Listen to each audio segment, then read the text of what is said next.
Welcome to the Ancestral African Jeluba channel. I'm coming to you from, this is Carefree Travels, and I'm coming to you from Freetown, Sierra Leone in West Africa, under the beautiful West African sun. I'm going to tell you a story about Marie-Joseph Angelique today. So I'm going to start our story by saying il, ow, one dia. Marie-Joseph Angelique. So Canada has been shown in history as a haven that contradicted the ills of enslavement, especially lauded as a safe haven for runaway slaves. Portrayed as the opposite of the American South, Canada's then known as New France version of the peculiar institution has been described as benevolent enslavement. Benevolent or otherwise, it was still slavery, with the ultimate consequence of one man or one race dominating another.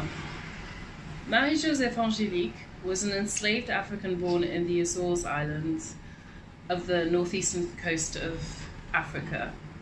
At first, she was enslaved to the Portuguese, who sent her to New France, where she became an enslaved housemaid. Held in captivity by François Poulain of Montreal in the early 1730s, she was held in captivity by François Poulain of Montreal in the early 1730s as being in her prime. She was expected to procreate with male captives as well as provide sexual services to her master. Angelique had other plans, such as freedom and having a normal relationship with her apparent lover, Claude Thibault, a white indentured servant from France. On April 10th, 1734, Angelique learned that she was about to be sold and therefore attempted to escape. During her escape, a fire was set to Montreal, which she was blamed for without clear evidence. The fire spread, and the final damage was 46 buildings, including the famed L'Hôtel Dieu Hospital. The conflagration resulted solely in property damage. No lives were lost. After this, Angelique was captured and brought to trial. The trial, in accordance with the French justice system, was a systematic process that took 2 months. First, the chief investigator extracted her confessions, which in essence was a narrative of her entire life. Later, she endured another round of confession, this time under torture, where she admitted her guilt due to the barbarity of her torturers. On June 21st, the day of her execution, she was driven through the streets on a scavenger's cart, with a rope tied around her neck and signs bearing the word incendiaire, which means arsonist, on her chest and back.